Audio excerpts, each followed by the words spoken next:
Hello, and welcome to the Nebraska Fresh Fruit and Vegetable Program training for school year 2022-2023. I'm thrilled to have so many wonderful schools participate in the Fresh Fruit and Vegetable Program this year, and hope that this training will support your operations by furthering your understanding of the program requirements and/or addressing any questions that you may have. My name is Lauren Christensen, and I am the Fresh Fruit and Vegetable Program Coordinator, as well as the Child Nutrition and Wellness Specialist for the Nebraska Department of Education. I have been with NDE Nutrition Services for a little over a year and stepped into the FFVP coordinator role shortly thereafter. Over the past year, I feel really fortunate to have learned so much from so many of the wonderful sites that participate in the child nutrition programs, but also from the sites that participated in the Fresh Fruit and Vegetable program over the previous school year. I continue to be blown away by the dedication displayed and your ability to truly roll with the challenges that we know so many school food authorities have faced and/or continue to face. And again, just want to reiterate how grateful we are for everything that you do, but especially for going above and beyond to make sure that the Fresh Fruit and Vegetable program is a possibility for your students. Throughout this training, we'll be discussing the goals and purpose of the Fresh Fruit and Vegetable program, how this program is administered, what is and is not allowed within the FFVP, ideas for nutrition education and promotional efforts, how to budget for the Fresh Fruit and Vegetable program, what is considered administrative and operational costs, and how to differentiate between the two, how to go about submitting the Fresh Fruit and Vegetable claim for reimbursement, and also touching on how to integrate local foods and really align that to your Fresh Fruit and Vegetable program. So before we dive in, I did want to mention a few helpful resources. The first is the Fresh Fruit and Vegetable Program Handbook, and a copy of this was included in the original invitation to this training, as well as within the award email that would have been received on either August 11th or August 12th. In addition, each school that is participating in the Fresh Fruit and Vegetable program this school year will receive a toolkit, which hopefully will help support your operation. And I hope that those will reach you either sometime yet this week or possibly next week. In any case, a hard copy of the handbook was also included in that toolkit. Another resource that you should bookmark is the NDE FFVP website. And a recording of this training will be made available within a few weeks in case you need to reference it at a later time. So I think we probably all understand that the primary goal or purpose of the Fresh Fruit and Vegetable program is to increase children's fruit and vegetable consumption, while also encouraging or expanding the variety of fruits and vegetables that children get to experience. Some of the items that you offer within your Fresh Fruit and Vegetable program may be very familiar to your students, but others might be things that they have never tried before. And that could be for a variety of different reasons, but some of them, that I think of is whether or not students maybe have access to some of the fruits and vegetables served, or maybe they just have never tried them. And so, it's not something that they gravitate towards. And by allowing them those opportunities to try, it may help familiarize them with new fruits and vegetables and encourage them to gravitate towards those items outside of the school day as well. So we know that exposure to different fruits and vegetables can really lead to healthier choices, perhaps even increase participation in and/or increase acceptability of items served during the school breakfast or school lunch program. And in turn, that truly can impact a child's present and future health. And that's going to yield a healthier school environment. So at the end of the day, the students might see the fresh fruit and vegetable program as just an opportunity to get an extra snack within their school day. But we truly understand that that impact reaches much further, goes much further beyond that. So you may be wondering how this program is administered, and the answer to that is that the U.S. Department of Agriculture, or the USDA, administers the program at the federal level. Each year, the USDA determines allocations for each state agency. So in this case, the Nebraska Department of Education is the state agency. And then we are tasked with administering the program at the state level and dispersing the dispersing the funds through what we call subgrants. So these subgrants are awarded to sites much like yours and have been determined, sites that have been determined to be eligible to not only apply for the fresh fruit and vegetable program, but have also been selected to participate. So this school year, it's very exciting. We can announce that 157 sites were awarded with the fresh fruit and vegetable program grant. And that represents more than 53,500 Nebraska students. So again, really thinking about that bigger picture and how impactful this program can be statewide.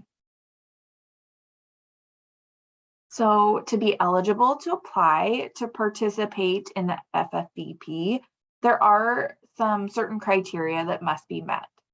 Schools must be an elementary school with grades K through 8 or a subset of those grades, and have a high percentage of 50% or above of free and or reduced price meal eligibility.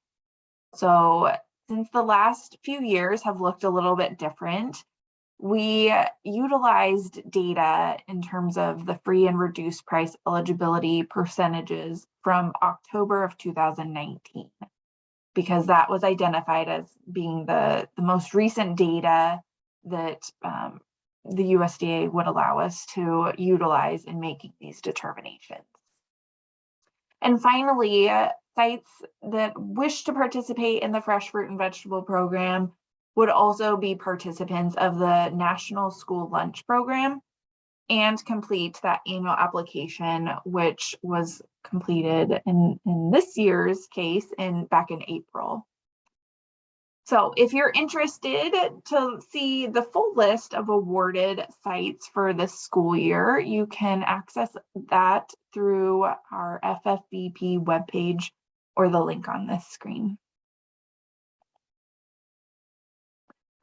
So once we receive those applications, the Nebraska Department of Education Nutrition Services staff, along with myself, review those and then determine which sites are going to be awarded. And we try to award as many sites as possible within the funds that we have available. However, the NDE does reserve the right to remove a school's application from consideration when the school fails to meet the deadline for application completion, if the school doesn't have the support of the administration, if there's concern with the school's administration of another child nutrition program, or if a school cannot properly operate the fresh fruit and vegetable program despite previous support or technical assistance offered through our office. So the fact that you are watching this training signals that these were not issues and that your site was obviously awarded to participate in this program this school year. So how are the funds dispersed within those subgrants? So the FFVP grant is awarded to schools in 2 allocations, the first being from July 1 through September 30th of 2022, and the second being October 1st, 2022 through June 30th, 2023.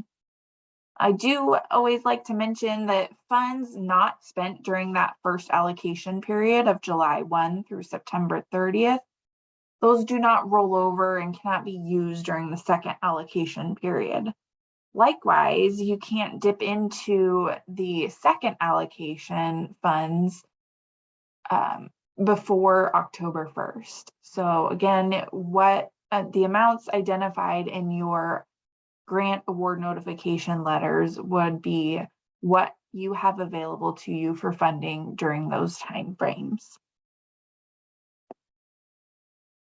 Schools are officially allowed to spend their funds or their grant funds once they receive the electronic award letter. And this year that would have gone out on either August 11th or August 12th.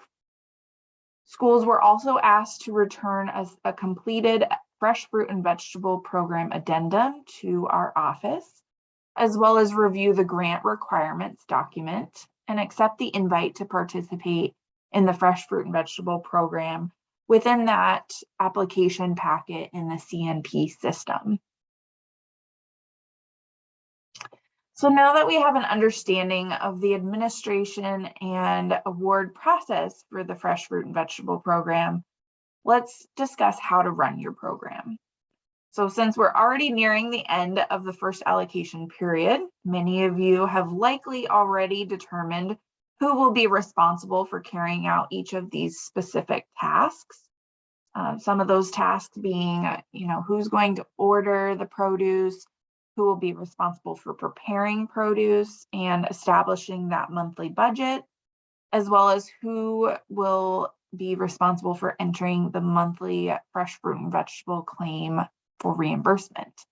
And oftentimes, not that it happens across all sites, but oftentimes that would likely be the same individual that is responsible for entering other claims for other child nutrition programs. I do also like to encourage sites to really consider how they can align the fresh fruit and vegetable program to support other school-wide events. And so in this picture, you can see here that the fresh fruit and vegetable program was used to help celebrate Halloween with some fun banana ghosts and pumpkin face cutie oranges. So, again, really thinking as creatively as possible. That's going to increase the excitement from the students. They're going to go home, they're going to tell their parents or their household, gosh, we have this fun snack and it really made me, enjoy bananas even more or so forth. Do keep in mind that some of these items, though, would require alternate funding sources. So in these images, the chocolate chips and the markers that were used cannot be purchased with fresh fruit and vegetable program funds or with the nonprofit school food service account. So that might mean that there needs to be coordination with other staff members, such as teachers or administration.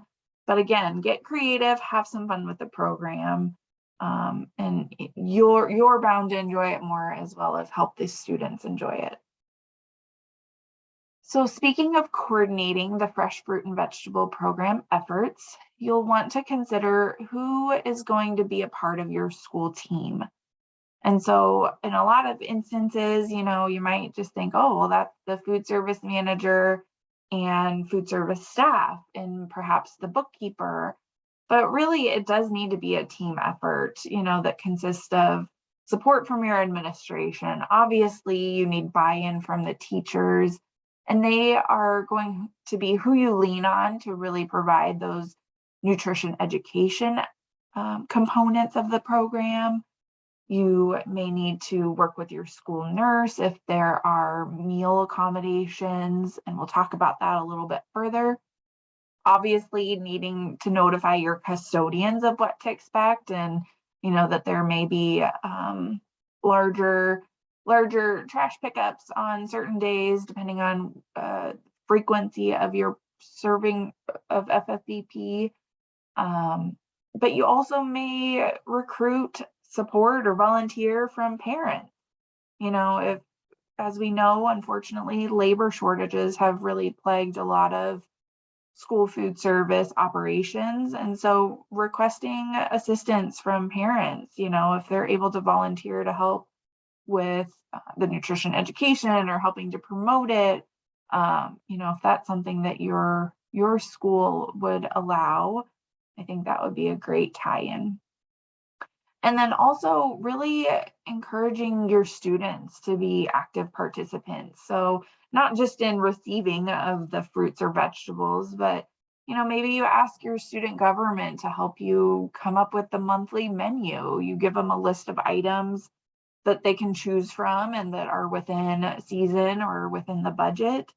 And they, get to make their voices heard in terms of what they would like to try and what they would like to see within the program. In addition, you'll also want to consider how community partnerships with places like the Nebraska Extension, your local grocers, nonprofits, ag education programs, how those sites or community partners could assist with either the nutrition education and or the promotional aspects of your operation. And we'll talk about that a little bit more in depth as we move through the remainder of the training. So once you've determined who's going to be responsible for each task that's related to carrying out the fresh fruit and vegetable program, you will also want to keep in mind some additional considerations. So the main thing is your service plan, and you must follow the service plan that you identified within your FFVP application, as your site allocation was determined in part based on the frequency of service days that you listed within that application. So a minimum of 2 times per week, but up to 5 times per week would have been identified in that application. And again, we want you to follow what was listed because that's how allocations were determined. So if you have questions about that or need help identifying where to locate that, you can feel free to reach out to me and I'd be more than happy to help with that. In addition, nutrition education should also accompany the fresh fruit and vegetable program whenever possible. And again, we'll touch on this a little bit further, a little bit more in depth later in the presentation. You should also widely publicize your program. So really shout it from the rooftops. Again, you're going above and beyond to bring this awesome program to your students. So we don't want just the people that are inside the school building to be aware of it. We want households, parents, caregivers. That's going to increase the excitement. That's going to increase maybe students' willingness to try something new. So really, really promoting your efforts and what you're doing within your program. You can also do that by linking the fresh fruit and vegetable program, like I said earlier, to things like field days or holidays or celebrations. The Apple Crunch Off is a great way to kind of tie in the farm to school effort and with your FFVP program. So we'll talk a little bit more about Apple Crunch Off here as we move through the presentation as well. And then, like I said, I would encourage you to consider the partnerships that can be developed within your community to support your operation. That may be through fresh fruits and vegetable purchasing or possibly nutrition education activities and resources coming from some of those partners. And then finally, each site should really determine a budget so that funds can be spread throughout the school year and spent down accordingly by the end of each allocation period or the end of the school year. NDE does have a budget form or budget tool available for use, and that is available on the Fresh Fruit and Vegetable Program webpage. And I'll show you a snippet of that here in a few more slides. So sites that operated the Fresh Fruit and Vegetable Program last year, so that would have been school year 21-22, may recall that several waivers were in place. And I just wanted to mention that these flexibilities are no longer available, so you must plan accordingly. That said, the USDA did approve a statewide waiver request from the Nebraska Department of Education, which does allow for certain flexibilities related to fresh fruit and vegetable program service only if and when congregate service is limited by the COVID-19 pandemic. So should your site incur any interruptions to congregate meal service due to COVID-19, we would ask that you please contact our office and we can help you determine whether requesting the use of waiver 14, which would allow for parent and guardian pickup, or waiver 15, which would allow for an alternate site pickup, would be appropriate for your site.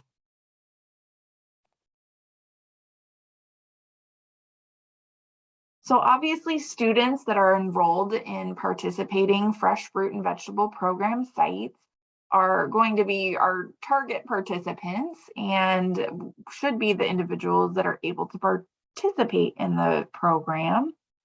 So any grade group that was listed within your application should be included within FFVP service. We do like to note that this program cannot be used as a reward nor should it be withheld for any disciplinary reason. So again, all students should be able to have access to this program as identified in that application. And what about teachers? So again, while the primary focus of this program should be around student participation, we do invite classroom staff to partake with the following considerations being kept in mind. Teachers that partake should model positive eating habits, as well as positively promote the produce, and when possible, again, include that nutrition education component.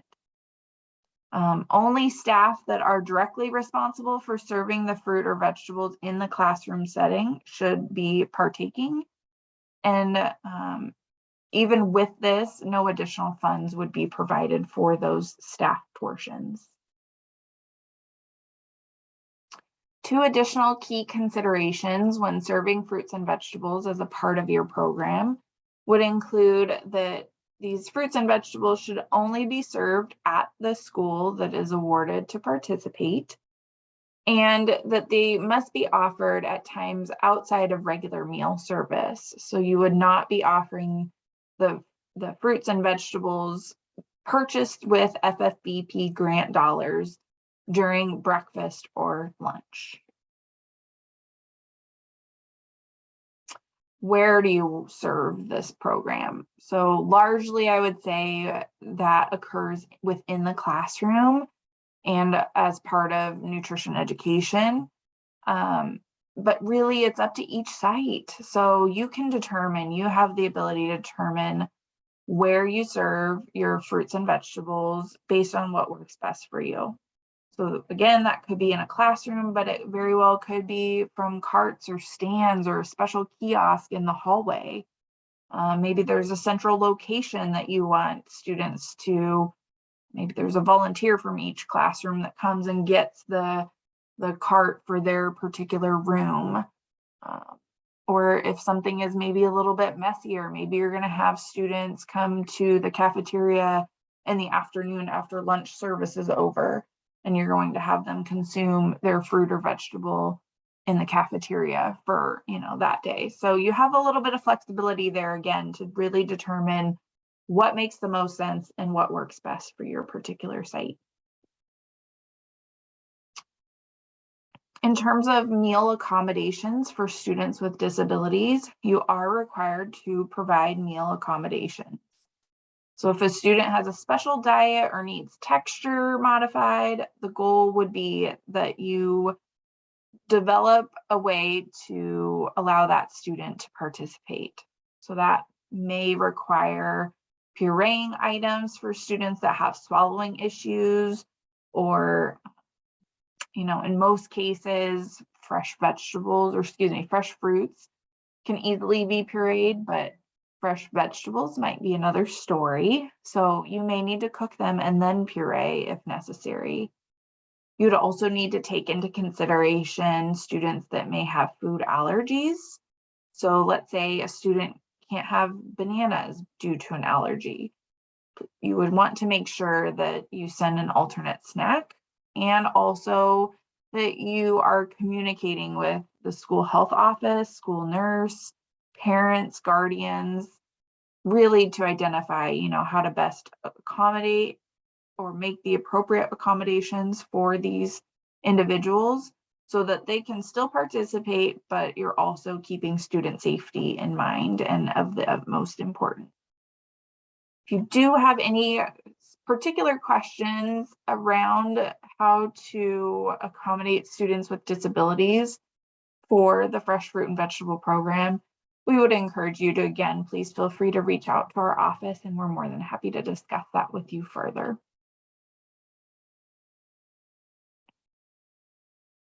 Of course, just like with all other child nutrition programs, food safety guidelines must be followed.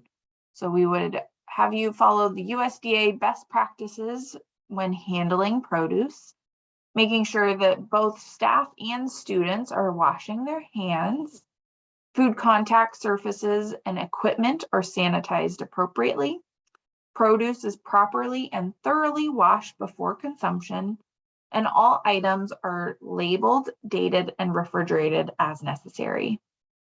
Depending on instances of COVID-19 in your community, you may also need to reach out to your local health department to determine whether there are certain requirements surrounding COVID-19.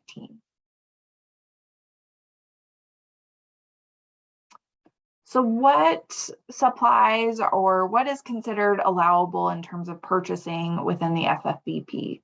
So obviously fresh fruits and vegetables, and you notice that I bolded fresh there. So it must be fresh fruits and vegetables. That means no canned, frozen, or dried fruits or vegetables are allowed. You are allowed to purchase pre-sliced or value-added items, pre-sliced fruits and vegetables, pre-sliced and bagged fruits and vegetables. So we know that labor shortages continue to be an unfortunate reality for so many school food authorities. And, if that still allows you to participate in this program while also maybe easing some of the labor challenges, we would encourage you to take advantage of that, depending on, how you can work that out with your suppliers. This could also be really helpful. These items, these pre-sliced items, could be really helpful for when you come off of a weekend. Maybe you serve 5 days a week, and so Mondays are really hard in terms of advanced preparation. So maybe you're going to use these items coming off of the weekend or coming back from holidays so that you have a little bit more flexibility there. And then paper products, so things like your napkins, your portion cups, boats, gloves, things like that, those would also be considered allowable purchases with your FFVP funds. And while it's not required, we would also really encourage you to consider, how can you maybe source some local fruits and vegetables as able, and tying that into any farm to school efforts, that these two programs really can align very nicely. So maybe that means you try to reach out to some local producers and see if they would be able to accommodate a few requests or your needs in terms of the amounts or quantities. Exotic fruits and vegetables are also great. I know we have some sites that have reported that they've done pomegranates, and although they might be a little bit messy and take some time to prep, it sounded like students really enjoyed that. So, again, thinking about where you're going to serve your fresh fruit and vegetables, maybe that's an instance where you have kids come to the cafeteria and partake in that in a space that is maybe a little bit easier to clean up. Again, just with like Just like with all other child nutrition programs, the Buy American provision must be followed. Obviously, we understand that there are some items like bananas, pineapples, mandarin oranges, those types of things that maybe you obviously aren't in high enough production or aren't produced here in the United States, or the cost would be prohibitive. So, those items, obviously you would use your Buy American justification form, but all other items really should follow this Buy American provision. And then I did want to mention that fruits and vegetables purchased with DoD Fresh Fruit and Vegetable Program entitlement dollars cannot be claimed for reimbursement in FFVP. So that's an error in the handbook. And then just keep in mind that any produce that's purchased with these grant dollars must be used specifically for the fresh fruit and vegetable snack and not as part of school meals. In terms of where you would purchase fruits and vegetables, that really, again, can be up to you. I would say traditionally, most sites utilize their existing food distributors and or wholesalers. However, you might want to consider, if you have an existing contract, do you need to talk with them to make a revision so that you're able to purchase additional fruits or vegetables, or maybe, coordinating delivery of those items.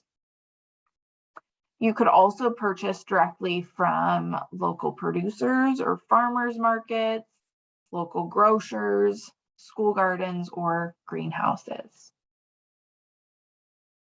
Do keep in mind that the procurement process for the Fresh Fruit and Vegetable Program would also follow the same procurement guidelines or guidance that other child nutrition programs follow. So if you're going to do micro purchasing, you should try to obtain 3 bids if possible, if you have an option for that. I know obviously we have some smaller communities, and if you're going to make micro purchases from your local grocer, and maybe there's only one in your area, you would still need to try to obtain a bid from another grocer outside of your community and really document those efforts. Even if you're not able to secure additional bids, you would want to document that the effort was made to seek additional bids. And this is really just to ensure that those purchases made with these federal dollars are spread equitably amongst vendors. So again, I just want to reiterate that the goal of the Fresh Fruit and Vegetable Program is to introduce children to new fruits and vegetables. And you can really get as creative as you would like and provide lots of different options. Just to give you some food for thought, pun intended, maybe you are going to offer a variety of different types of apples. So instead of just having Red Delicious apples each time, you're going to allow the children to experience different varieties throughout the school year and really try to mix that up. Or maybe you're going to introduce students to different colored produce that they might not be as familiar with. A great example of that would be like a purple or a white carrot instead of our traditional orange baby carrot. And then you might have them try something that they may have never had the opportunity to experience. So think about things like star fruit or dragon fruit. I know I can still recall a time during my undergrad, which was many, many years ago, where we went to a school and we introduced the kids to kumquats. And it was so fun to see what the students thought and to get the reactions, because most of them really had never tried them before. So it was really fun to see the excitement around that. And then another idea would be to do a taste test or a taste party. I heard that term used in a recent training, and I liked that because, we all have too many tests. So a tasting party where maybe the students get a couple of different types of oranges, like a navel orange, a blood orange, and a Valencia, and they try one of each and really identify, which one did they like the best. You could even have like kind of a school-wide comparison chart that you post up out in the hallways, and that is able to be viewed by other staff or parents as they might be in the school. So ultimately, once again, you can identify what works best for you. You can be as traditional or as creative in your approach as you would like to be. But this really, again, is an opportunity to help expose kids to different types of fruits and vegetables. And that's the intent of the program. So we would just ask that you try to mix things up and think outside of, what kids might commonly already be exposed to. In terms of what is not allowed within the FFEP, so again, I'll reiterate that canned, frozen, or dried fruits or vegetables are not allowable purchases. Processed or preserved fruits and vegetables, fruit and vegetable juices, flavored or carbonated fruits, fruit snacks, such as leathers or strips, or including leathers or strips, fruit or vegetable pizzas, smoothies, and fruit dips are not allowable purchases within the FFEP. I have received some questions about, well, can we blend up strawberries and blueberries and with a little bit of non-fat yogurt? And again, that would be considered a smoothie. So the strawberries and the blueberries on their own, those would be allowable, but again, smoothies would not be. So again, we want kids to be able to try these items in their whole forms as best as possible.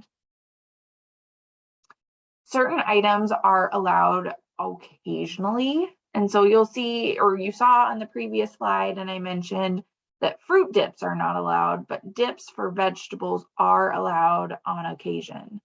So those dips would need to be a low-fat or yogurt-based item, or maybe another low-fat or non-fat dip. So think like a low-fat or non-fat ranch dip. And again, the key word here is occasionally. So, every time that you serve a vegetable, we don't want a low-fat ranch dip to accompany that. But if you're trying to get the kids to try some leafy greens, obviously in those instances, you would probably want to serve a dip or a dressing, and a low-fat ranch would be acceptable at that point. Cooked vegetables can be offered, but no more than once per week. So if you're serving, your service frequency is twice per week, one of those 2 times could be cooked vegetables, although that increases probably your labor time to some extent. But they can be really great experiences, especially for pre-K students, to really get that experience or increase those exposures, or for grades 6 through 8, maybe combining that effort with like your your family consumer science class. Do keep in mind that if you serve cooked vegetables as part of the FFEP, a nutrition education lesson would also need to accompany that.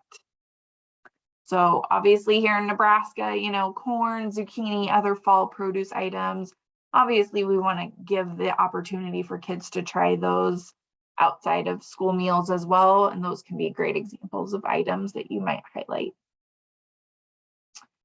Keep in mind that things like whole apples might be too much for younger students, or perhaps difficult to bite into for students that maybe have recently been paid a visit from the tooth fairy or have braces. So really consider how to serve items and the quantities that will allow not only for ease of consumption, but won't come off as an overwhelming portion size. So there's no specific required portion size, although again, we want them to be age appropriate. We want fruits and vegetables to be presented in a way that's appealing and again, easy to consume. And then we would ask that you serve some of those favorite items that we know that kids have probably already been introduced to, especially if they participate in the school breakfast or school lunch program. but also consider, what new items you can allow them to experience through this program. And then again, refer back to your FFVP application to identify the number of times per week that you would need to serve the fresh fruit and vegetables. Harvest of the Month, which is a resource that we offer. This has a really great seasonality chart available on the web page, so you can utilize this along with some of the other resources on the fresh fruit and vegetable webpage to really determine, what items are in season, what's going to be more cost effective. So items that are in season, that's going to be more cost effective to you. They're going to taste better to the students. And it'll likely also correspond nicely to what your suppliers or distributors have available for you. So this chart is available. You can see, obviously, things like apples are, in full swing right now, carrots, winter squashes. So again, check that out. And there's a lot more resources that go beyond the items that we see on this page too. So now I want to just differentiate between the operating costs and the administrative costs. Operating costs or allowable operating expenses would be any costs associated with acquiring, delivering, preparing, and serving fruits and vegetables. So some examples would be your actual fruit and vegetables or low-fat dip when you use that on occasion. That would be under your operational expenses. Non-food items or your paper products, paper plates, napkins, gloves, trash bags, specifically used for FFVP. Value-added services like those pre-cut produce trays or ready-made produce trays. If you incur delivery charges, you can also be reimbursed for those under your operating expenses. And then any salary or fringe benefits for employees who wash and chop produce, maybe prepare the trays, distribute the produce, and or clean up. Administrative costs, here we see that those are limited to 10% of the school's total FFVP allocation or grant. So this would have been well outlined and defined within your award letter. So do refer back to that. But there are kind of some foolproof or stopgap within the claiming system where once that 10% of your administrative costs has run out, you just will receive the amount less, any ongoing admin costs that you may be claimed for after those costs have been utilized. So administrative costs, these would be expenses related to program planning, managing paperwork, and or obtaining any needed equipment. So you could use these funds to purchase or lease equipment that costs over $100, things like refrigerators or carts. This would also include salaries and fringe benefits for employees who compile and maintain claims for reimbursement and are responsible for other financial reporting. Individuals that plan and write menus, order produce, track inventory, and or coordinate promotional activities. So you can see this is outlined a little bit further on page 23 of the handbook. And then in terms of record keeping, we want you to maintain records. So this follows again, same as other child nutrition programs. We want you to maintain records for at least 4 years. So that would be the current year plus the previous 3 years. Items that you would need to retain would include the school's fresh fruit and vegetable program application and agreement, your purchase and procurement records, invoices and receipts, and these are really key because each monthly claim has to be reviewed and approved prior to processing. And so if I'm looking at something and something just doesn't quite add up, I might come back to you and say, hey, do you have this invoice for this month or for these items that I can take a look at and kind of compare between the two? Timesheets we'll talk about here in a couple more slides, but that would essentially be required for anybody that is claiming like labor under the operational or administrative costs. And then if you have any service calendars or production records, you would also want to maintain those. As I mentioned earlier, we do have this great budget tool available on our website in Excel format. And that can be used to really, again, kind of make sure that you're spreading your dollars out across each of the school months or each of the months that school is in session, and make adjustments or modify it based on, again, food projections or labor and supply costs. So that is something that you should definitely download and utilize, again, to make sure that you are not going over the amount that you were allotted, because obviously that would have to be kind of augmented with another funding source if you run out of funds and you're continuing the program. But obviously we want you to make sure that you spend your grant dollars down by the end of the school year as well. Time certification. So this is something that we would require for all operational and administrative labor costs that are submitted on those monthly claims for reimbursement. Now, while we don't require you to submit those within the actual claiming process, this could be something that we come back to you and say, I'm kind of questioning the amount of labor hours, especially administrative labor hours. It kicks up, more than that 10%. So that might be something that we then request for you to submit to us so that we can review. And it would also be something that would be reviewed within an administrative review. Now, a step-by-step claim guide was provided to you within the award email, and we'll also make sure that that gets posted to the Fresh Fruit and Vegetable website.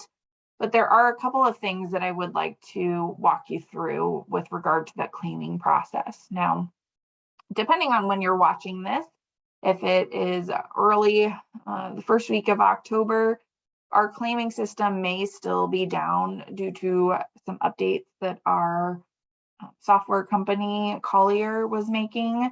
So all claiming was unavailable while they made this fix for severe need reimbursement rates. And but we're hoping that that fix will be in place by the end of the first week of October. So if you're watching this prior to then, just hold tight. You might get a message stating that claims are closed for this school year. It's nothing that you've done incorrectly on from your standpoint. It's something that we're working on resolving as quickly as possible from our end. So when that is available again, though, the claim module, you would click the claims tab in the dark navy ribbon up at the top of your screen in CNP after logging in. And then that would take you to a page that we see here on the lower bottom. So you would have each month that you could submit a claim. So if the month hasn't occurred yet, obviously you can't submit a claim for October or November quite yet, but the month will be clickable. It will turn into a blue color, notifying you that it is clickable and that you could submit a claim for that month. So depending on the month that you are claiming for, you'd click on that. And then you would click the Add Original Claim button, and then select Add next to the site for which you are wishing to submit a claim for.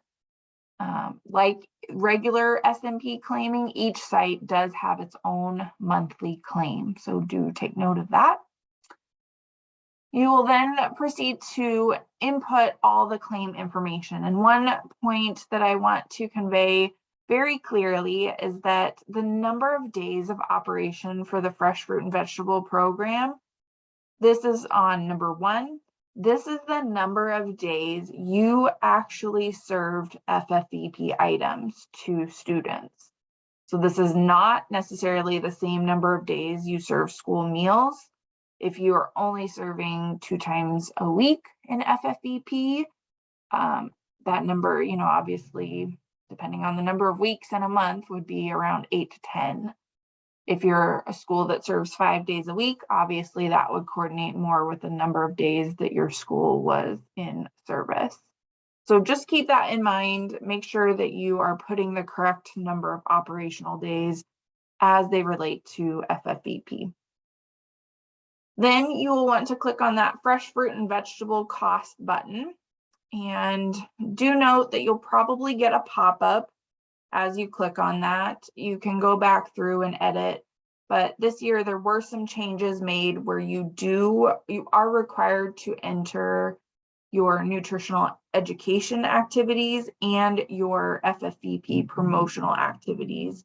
And we'll get to that in a few more screens here.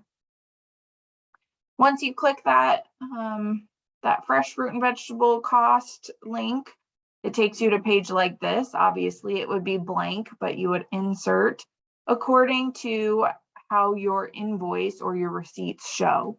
So if you had bananas, you would want to go again based on the size, weight of the shipping unit, 150 count. Make sure that those link up with what you see on the invoice. One question that I commonly get is, in the event that obviously, in August, maybe you were purchasing items for September, and those items would need to appear within your August claim. So that invoice date would need to be within the same month as what you're claiming for. So in the September claim, any invoice items, even if you're going to use that item in the following month in October, you would still claim them on your September claim. If you have questions about this, again, refer back to that claim guide, or feel free to reach out to me. I'm more than happy to help. Next, you'll click on those operational costs. And here you can enter in any labor costs that would be considered operational costs. So again, think about directly related to preparation and service of those fruits and vegetables. And then any other operational costs or small supplies. So your paper products, if you purchase ranch or a non-fat dip or a low-fat dip, those would go here. And then any delivery costs could also be claimed here. Finally, your administrative costs. You would enter any labor that would be related to that planning, ordering, or writing of menus. And then if you purchase any equipment or leased any equipment, so in this example, you see that a Sunkist sectionizer was purchased, and you would enter that in under the durable supplies under the administrative cost tab. But if you are purchasing or leasing equipment over $100, you would need to provide some additional rationale for us. And so you would do that under the sponsor comment link. So there you would just provide, why this equipment was warranted, how it will benefit your FFVP operations, how frequently it will be used.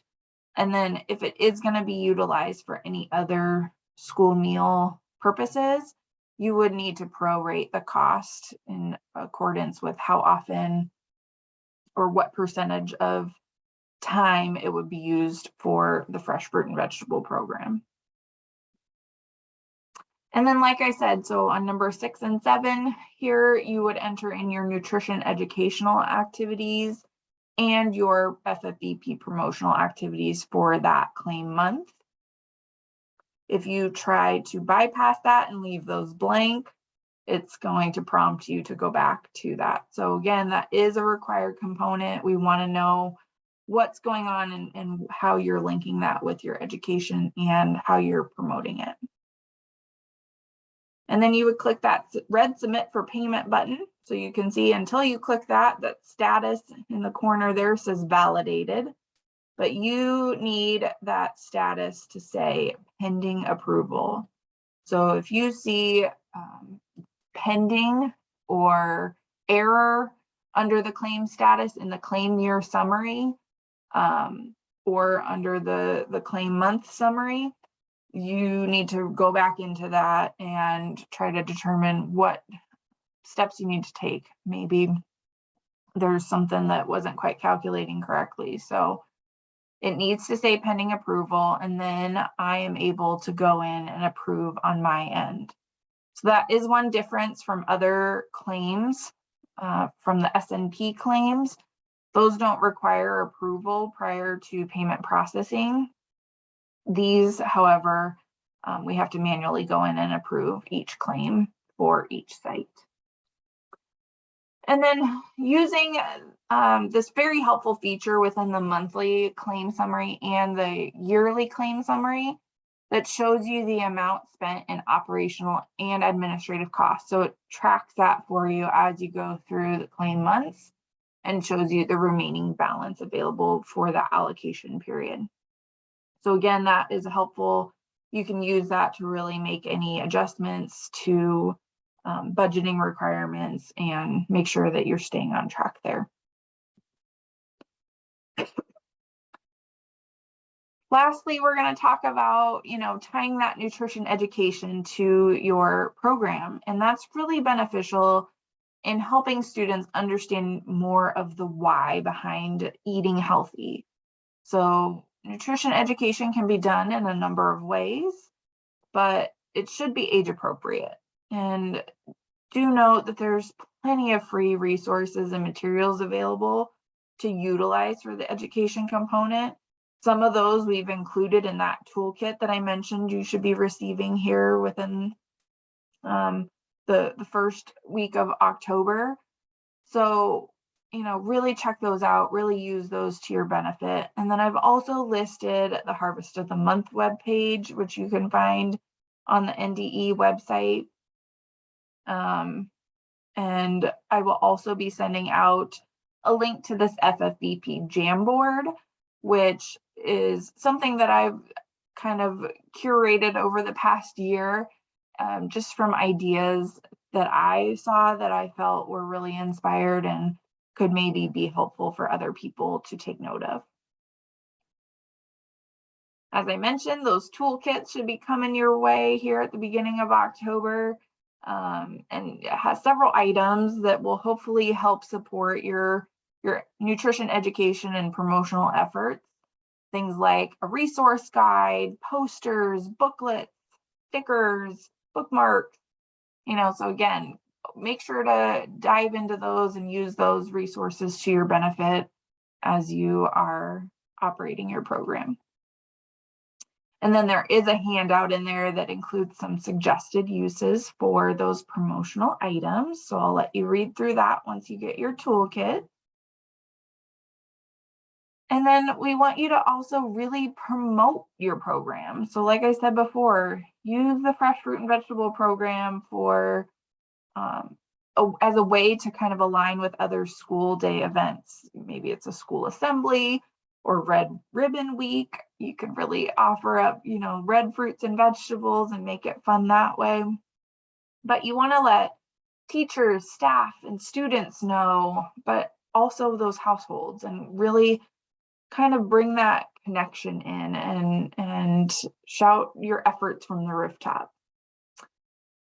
You could also combine with any of your farm to school efforts, and we'll talk about the USDA Crunch Off on the next slide. So this is a really fun way to, again, align with the Farm to School month, which happens to be in October. So I'm going to take this opportunity to shamelessly plug the Crunch Off. And it's a way to celebrate Farm to School month. And like I said, it aligns really nicely with the Fresh Fruit and Vegetable program because it's encouraging participants to crunch or bite into maybe a local apple or other seasonal crunchy fruits or vegetables.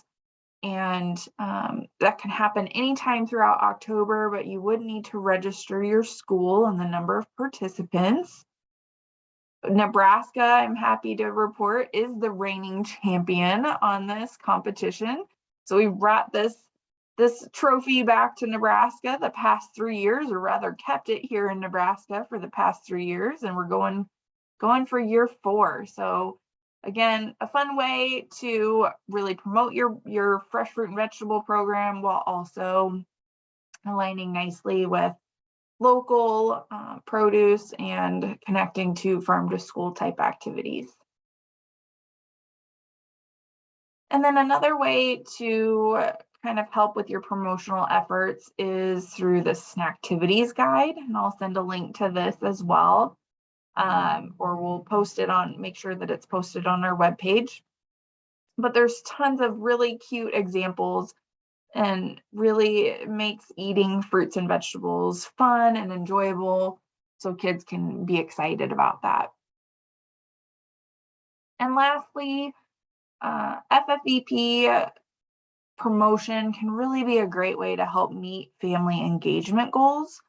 So maybe you decide that you're going to utilize one or maybe several of the examples that you see on this slide, but it really helps connect parents and guardians and other members of the household to what's happening within their student's school day and with this program. So as a parent myself, I always love those little snippets that I can get from the school, because sometimes my 4th grader is not too great at divulging information about her school day. So, really, again, how can we connect and let others outside of the actual school building know what's going on? In closing, you'll find several of the mentioned resources on this slide, and we'll also make sure that several resources are made available in an email and through our FFVP webpage. So with that, I just want to say thank you once again, not only for your time and attention within this training, but for all of your efforts to make the fresh fruit and vegetable program possible at your school. And really, we want you to reach out if you have questions or if we can support your efforts. Please do not hesitate to contact me. You can reach me via email at lauren.christensen@nebraska.gov or by phone at 402-580-2210.